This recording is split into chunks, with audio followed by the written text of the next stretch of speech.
Prije trčanja ima preporuka nekakvih 12 vježbi istezanja. Prva vježba je istezanje ahilove tetive. Prisloni se na zid, istegne se zadnja noga. Bitno je da je noga pod pravim kutom ispod koljena. Ne treba raditi nikakve trzajeve, treba malo zadržati taj položaj, nekakvih 30 sekundi traje i nakon toga promijeniti nogu. Druga vježba, jako slično tome, ruke se stave nešto niže i zadnja noga je savijena, u biti se više još radi opet rastezanje te ahilove tetive. To su vježbe koje u biti spadaju pod vježbe za noge i kukove u stojećem položaju. U trećoj vježbi imamo podizanje jedne noge na visinu 70 cm, nagnemo se blago prema naprijed i s kukom idemo prema naprijed, položaj se zadrži 20 sekundi i onda se opet mijenja noga.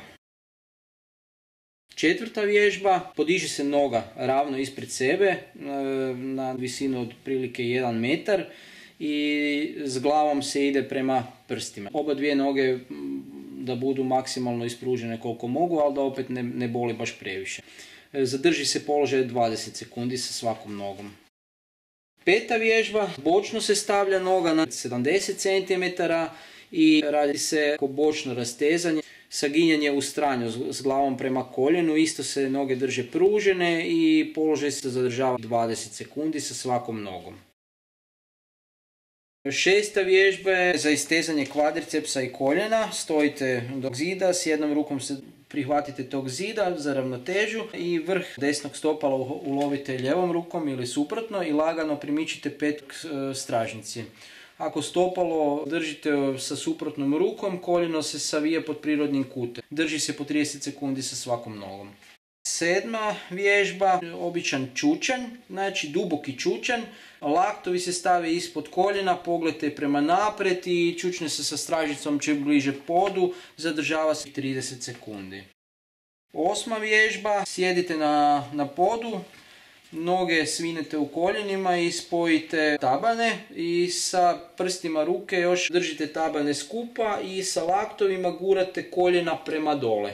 Položaj se isto zadrži nekakvih 30 sekundi, pogled je prema naprijed, malo prema dole. Deveta vježba, sjednite se ispruženom desnom nogom, savite lijevu nogu, lijevo stopalo prebacite preko desne noge i položite ga s vanjske strane desnog koljena. Isto zatim lijevi lakat savite i položite ga s vanjske strane lijevog bedra iznad koljena. Za vrijeme istezanja desnim laktom održavajte položaj prebačene noge i potiskujte prema unutra. Pogled i glava je u suprotnom smjeru od ove savijene noge. Deseta vježba, radi se ko duboki iskorak i s prstima se praktički dodiruje pod i drži se ravnoteža, pogled je prema naprijed, ona noga koja je iza je blago savijena i stojite na prstima, a sa prednjom nogom sa punim tabanom na podu. Zadržava se 20 sekundi sa svakom nogom. 11. vježba, jednostavno istezanje tricepsa i vrha ramena s rukama iznad glave, uhvatite lakat druge ruke i lagano privucite iza glave i prema dolje te zadržite 15 sekundi svakom rukom. Ne pretjerujte s tim istezanjem. 12. vježba, s objema rukama iza sebe u visini ramena uhvatite se za štok, na primjer nagnite se prema naprijed i istegnite ruke. Prse isturite, bradu spustite. 20 sekundi izdrže. To su otprilike bile te vježbe koje se rade prije trčanja. Može se to vrijeme možda iskratiti ili produljiti, ovisno koliko vremena imate.